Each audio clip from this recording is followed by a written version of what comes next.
ಮಾಡುವಂತಹ ಒಂದು ಶ್ಲೋಕ ಇದು. ಛಂದಶ್ಚ ಯಸ್ತುತ ಸಮಚರಿತ್ರ ಪುರತ್ರಯಾರೇ ಕುಂದ ಪ್ರಸೂನ ಕೃತ ಸೇವನ ತೃಪ್ತ ಚಿತ್ತ ಸ್ವಾಂ ದೀನ ಬಂಧು ಮರುಣೇಂದುಲ ಸತ್ಕಪರ್ದಂ ವಂದೇ ಅರಿಮರ್ದನ ಸುಹೃದನ ವಿಶ್ವನಾಥ.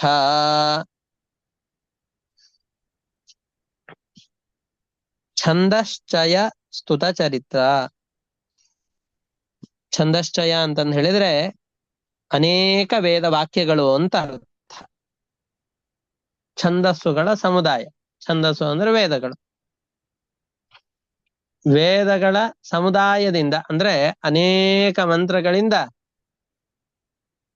ವೇದ ಮಂತ್ರಗಳು ನಿನ್ನನ್ನ ಸ್ತೋತ್ರ ಮಾಡ್ತಾ ಇದೆ, ನಿನ್ನ ಮಹಿಮೆಗಳನ್ನ ಕೊಂಡಾಡ್ತಾ ಇದೆ.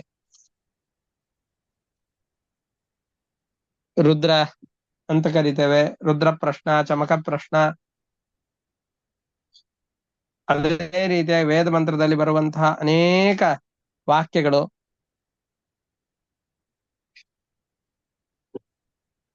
ಇವು ಎಲ್ಲ ವೇದ ವಾಕ್ಯಗಳಿಂದಾಗಿ ನಿನ್ನನ್ನ ಸ್ತೋತ್ರ ಮಾಡ್ತಾ ಇದ್ದಾರೆ. ಅಂತಹ ಅದ್ಭುತವಾದ ಮಹಿಮೆ ನಿನ್ನದ್ದಿದೆ.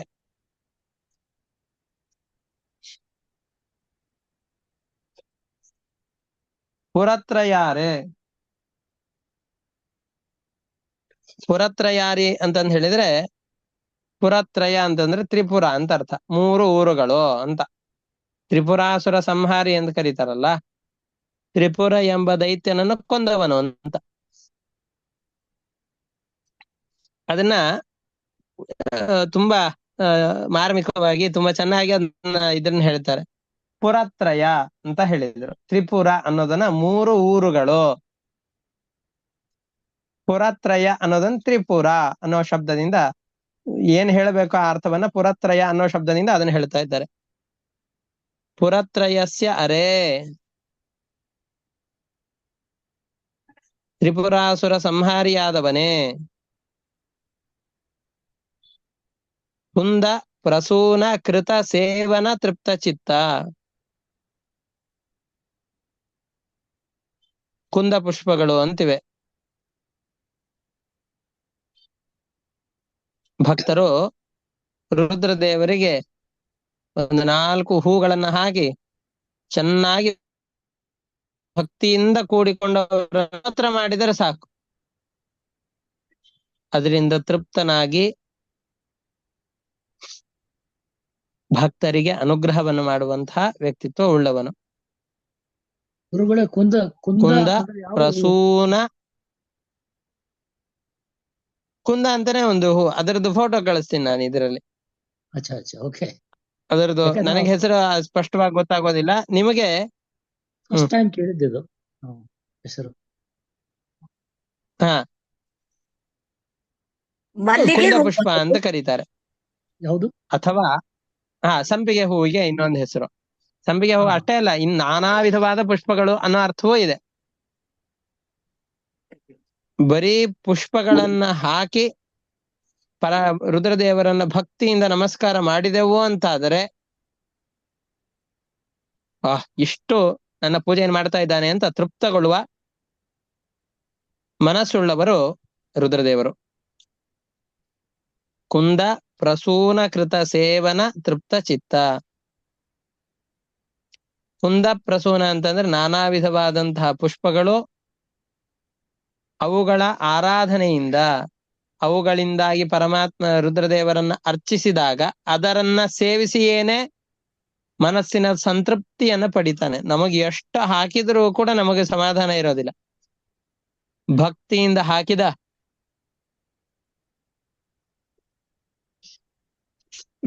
4 ಪುಷ್ಪಗಳಿಗೆ, ಒಂದು 4 ಪತ್ರಗಳಿಗೆ ತೃಪ್ತಿಯನ್ನು ಹೊಂದಿಬಿಡುತ್ತಾನೆ. ತ್ವಾಂ ದೀನ ಬಂಧುಂ. ಅತ್ಯಂತ ದೀನರಾಗಿರುವಂತಹ ಜನರು ಅಂತ ಯಾರಿದ್ದಾರೋ ನಮ್ಮಂಥವರು, ಅವರಿಗೆ ಬಂಧು ಸಂಬಂಧಿಯಾಗಿದ್ದಾನೆ, ರಕ್ಷಕನಾಗಿದ್ದಾನೆ. ಅರುಣೇಂದು. ಅರುಣೇಂದು ಅಂತಂದು ಹೇಳಿದ್ರೆ ಚಂದ್ರ ಕೆಂಪಾದ ಬಣ್ಣದಲ್ಲಿದ್ರೆ ಚಂದ್ರನ ಕೆಂಪಾದ ಬಣ್ಣದಲ್ಲಿ ಇರ್ತಾನೋ ಇಲ್ಲೋ? ಇರ್ತಾನೆ.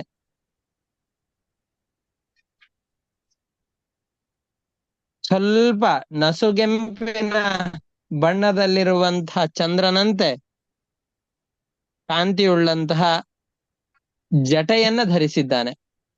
ಅಂದ್ರೆ ರುದ್ರದೇವರ ಜಟೆ ಸ್ವಲ್ಪ ಕೆಂಬಣ್ಣದಲ್ಲಿ ಇದೆ. ತ್ವಾಂ ದೀನ ಬಂಧುಂ, ಅನಾಥ ರಕ್ಷಕನಾದ, ದೀನ ರಕ್ಷಕನಾದಂತಹ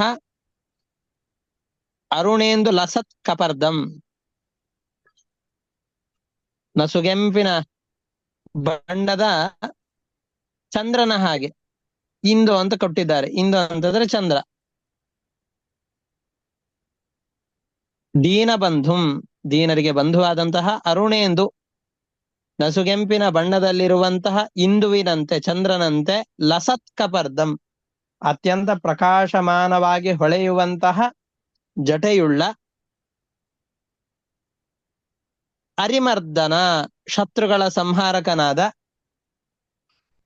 ಸುಹೃದ್ದನ ಅತ್ಯಂತ ಆತ್ಮೀಯ ಮಿತ್ರನಾದಂತಹ, ಸುಹೃತ್ ಧನ ನಮ್ಮಲ್ಲಿರುವ ದೊಡ್ಡ ಸಂಪತ್ತಾದ, ಫಿಕ್ಸೆಡ್ ಡಿಪಾಸಿಟ್ ಅಂತೀವಲ್ಲ ಆ ಥರ. ನಾವು ಯಾವ ಲೌಕಿಕ ಸಂಪತ್ತುಗಳನ್ನು ಕೂಡಿ ಹಾಕಿದರೂ ಕೂಡ ಆ ಸಂಪತ್ತೆಲ್ಲವೂ ಕರಗಿ ಹೋಗತ್ತೆ, ಅಥವಾ ಈ ಶರೀರದ ಜೊತೆಯಲ್ಲಿ ಬಿಟ್ಟು ಹೋಗತ್ತೆ. ಸುಹೃದ್ಧನ,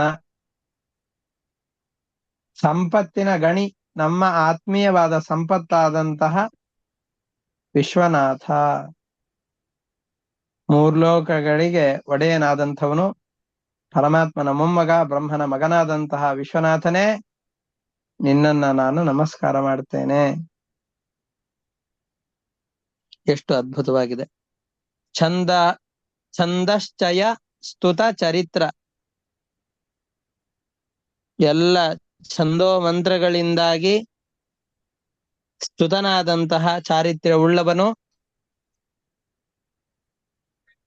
ಪುರತ್ರಯಾರೆ ತ್ರಿಪುರಾಸುರ ಸಂಹಾರಿಯಾದವನು, ಕುಂದ ಪ್ರಸೂನ ಕೃತ ಸೇವನ ತೃಪ್ತ ಚಿತ್ತ, ನಾವು ಮಾಡುವ ಅಲ್ಪ ಪೂಜೆಯಿಂದಾಗಿ, ನಾವು ಅರ್ಪಿಸುವ ಅಲ್ಪವಾದ ಪುಷ್ಪಗಳಿಂದ, ಭಕ್ತಿಯುಕ್ತವಾಗಿ ಕೊಟ್ಟ ಒಂದು 4 ದಳ ಎಲೆಗಳಿಂದಾಗಿ ಮನಸ್ಸಿನ ಸಮಾಧಾನವನ್ನ, ತೃಪ್ತಿಯನ್ನು ಪಡೆಯುವನು. ತ್ವಾಂ ದೀನ ಬಂಧುಂ ಅರುಣೇಂದು ಲಸತ್ ಕಪರ್ದಂ, ದೀನ ಬಂಧುವಾದಂಥವನು,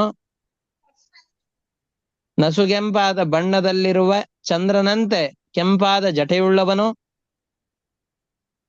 ಒಂದೇ ಅರಿಮರ್ದನ ಶತ್ರುಗಳ ಸಂಹಾರಕನಾದ, ಸುಹೃದ್ಧನ ಸಜ್ಜನರ ಸಂಪತ್ತಾದ ವಿಶ್ವನಾಥನನ್ನ ಒಂದೇ ನಮಸ್ಕಾರ ಮಾಡ್ತೇನೆ ಅಂತ ಹೇಳ್ತಾ ಇದ್ದಾರೆ. ಛಂದಶ್ಚಯ ಸ್ತುತ ಚರಿತ್ರ ಪುರತ್ರಯಾರೆ ಕುಂದ ಪ್ರಸೂನ ಕೃತ ಸೇವನ ತೃಪ್ತ ಚಿತ್ತ, ತ್ವಾಂ ದೀನ ಬಂಧುಂ ಅರುಣೇಂದು ಲಸತ್ ಕಪರ್ದಂ, ಒಂದೇ ಅರಿಮರ್ದನ ಸುಹೃದ್ದನ ವಿಶ್ವನಾಥ. ನಾನಾ ವಿಧವಾದ ವೇದವಾಕ್ಯಗಳಿಂದ ಸ್ತುತ್ಯವಾದ ಚರಿತ್ರೆಯುಳ್ಳವನೇ, ಪುರತ್ರಯಾರೆ ತ್ರಿಪುರಾಸುರ ಸಂಹಾರಿಯೇ, ಕುಂದ ಪ್ರಸೂನಕೃತ ಸೇವನ ತೃಪ್ತಚಿತ್ತ, ಪುಷ್ಪಗಳ ಸಮರ್ಪಣೆಯಿಂದಾಗಿ ಪೂಜೆಯಿಂದಾಗಿ ಸಂತೃಪ್ತವಾದ ಮನಸ್ಸುಳ್ಳವನೇ,